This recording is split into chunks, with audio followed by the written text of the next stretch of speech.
Alors on arrive sur le dernier thème de cette journée qui est l'autre joue. Qu'est-ce que c'est que cette parabole de l'autre joue? Qui tend l'autre joue, le mec? Et on est dans le thème de la pseudo-religion. Le mec qui tend l'autre joue, il y a plusieurs interprétations possibles.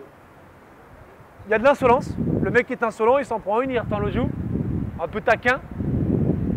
Dans ces cas-là, je pense que, évidemment, tu leur colles une. Évidemment.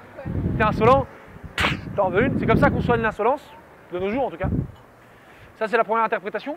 La deuxième interprétation possible, c'est un coup de sadomaso. Tu prends une claque, tu retends le joue, puis après tu baisses ton froc et tac, tac, tac, on tapote. Mais là, si on parle de Jésus, je crois, en tout cas dans les écrits, il n'y avait pas d'histoire de sadomasochisme dans son histoire personnelle. Alors, en tout cas, je crois pas. Donc je pense que c'est ni l'un ni l'autre. Quel intérêt de tendre l'autre joue?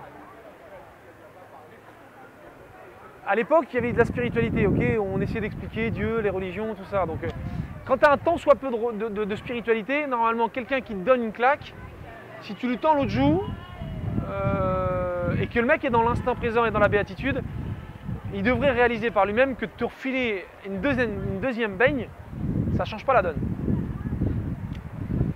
Si j'ai un carton avec un mec sur la route, que le mec il sort de sa bagnole, il bourre un pain dans la gueule, j'y tends l'autre joue, il me bourre un deuxième pain dans la gueule, ça ne change pas le fait que je lui sois rentré dedans.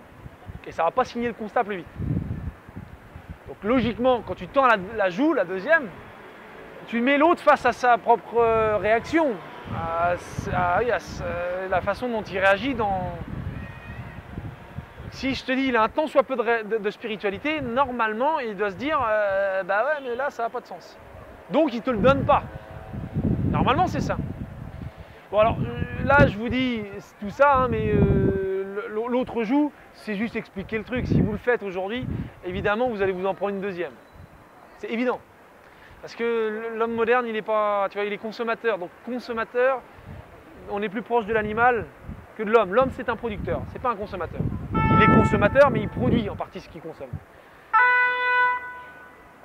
Si tu fais que consommer, effectivement, là, avec ces consommateurs-là, tu te reprends une deuxième claque et un deuxième pain dans la gueule. C'est une évidence. Donc l'autre joue, c'est, selon moi, on remet l'autre face à son instant présent et à la façon dont il prend la vie. Voilà pour cette petite conclusion. Et comme il est quasiment 7h30, on va conclure là-dessus. Pour cette permanence pour un monde meilleur. Donc merci à Louise, Nicolas, Julie et Philippine d'être passés aujourd'hui. On a eu des petites discussions très sympas. J'espère que vous aurez apprécié les thèmes. Cultivez-vous un peu, beaucoup, voire passionnément. Et puis on se retrouve donc la semaine prochaine pour une nouvelle permanence pour un monde meilleur. Et on sera normalement le vendredi 9. Et puis voilà, je crois que c'est tout. Ah si, ouais, la raison pour laquelle je fais ça. Pourquoi je fais ça? Aujourd'hui, je fais ça parce que ça donne un sens à ma vie d'humain.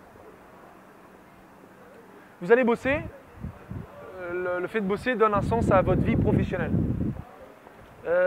Vous vivez avec votre famille, vous êtes sympa avec vos parents, vos frères et sœurs, ça donne un sens à votre vie familiale. Mais là, ce que je fais, ça donne un sens à ma vie d'humain, je me sens humain. Et quand je produis des légumes la semaine, je me sens encore plus humain, je me sens producteur, je me sens homme. Donc voilà pourquoi je fais ça. Je fais ça parce que je me sens homme quand je fais ça et je me sens humain. Faire partie de cette grande famille d'être humain. Voilà. Bon, passez une belle soirée, puis après tout, on s'en fout. Et cultivez-vous un peu, beaucoup, voire passionnément. Et on se retrouve donc la semaine prochaine pour une nouvelle permanence. Allez, prenez soin de vous, toutes.